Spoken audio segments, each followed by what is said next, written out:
বন্ধ ছিল, আগুন লাগে সকাল থেকে লাগতো, এমন লাগলো কি দেখা আজকে ভোর বন্ধ। আমি 5টা বাজে চেক করে গেছি, আমি নামাজ পড়ে গেছি, আমার কিছু ছিল না, সব অপা ছিল। এই বিয়া চলছে, বিয়ার উপরে গেট খোলা ছিল, কেউ যে পেঁচের গাড়ি পাড়ায় দিছে। এই মাগরিবের সময় আমি গেছি, এই 2 ঘন্টা কিভাবে এত আগুন লাগে। আর সবই একটা, মানে ভোর একটাই, বড় ভোর না।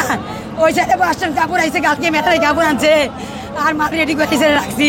লাইন এসে আমার লাইনে ভাই, আমি সব কন্ট্যাক্ট করি, আমার মানুষের জায়গায় আমি কিভাবে দেবো। আমার আজকে আমার ফোন বন্ধ, আমি তাও প্রতিদিন চেক করি। আজকে আমি 4টা বাজে আইসি, আইসে আমি ফোন খুললা সব চেক করে নামাজ পড়া আমি 5টা বাজে গেছি। নিচের গেট আজকে খোলা ছিল, বিয়া চলতেছে না, বিয়া এই কেউ উঠটা মেসের গাড়ি পাঠাই দিছে। আগুন লাগার কথা না, ফোন বন্ধ, আগুন সকালে লাগতো 5টার পরে, আমি 5টার পরে গেছি। 2-3 ঘন্টা পরে কিভাবে আগুন লেগে গেল, আমার সব চেক করে গেছি।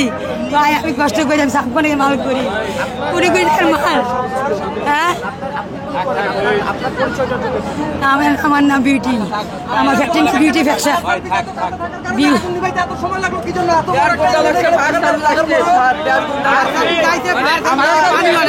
আমি এই গার্মেন্টসে কাজ করার বিউটি ফ্যাশনে আমার বাইরে কাজ দিয়েছে, অর্ডার দিয়েছে প্রায় 9 লক্ষ টাকার কাপড়, সম্পূর্ণ পুড়ে শেষ। আর এমনি আমরা রিঙ্গস্ত স্যার, আমরা কিভাবে চললাম? আমরা তোর একটা কারখানা, 1 ঘন্টা পরে কারখানায় কাজ করাই, টুকটাক কাজ করাই স্যার। আমরা বিভিন্ন বাসাতে আজকে আমাকে শেষ করে গেছে স্যার। আমরা কিভাবে চলবো স্যার? আমরা কিছু বুঝতে পারতেছি না।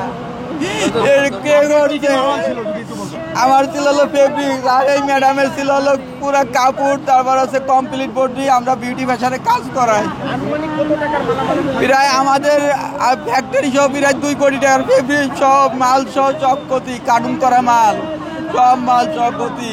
আমরা বিভিন্ন বাইরের কাছে কাজ এনে করাই, সাব কন্ট্রাক্ট করাই। আমরা এখন কি করব, তাদের জবাব দিব কি? আমাদের তো কিছু নাই।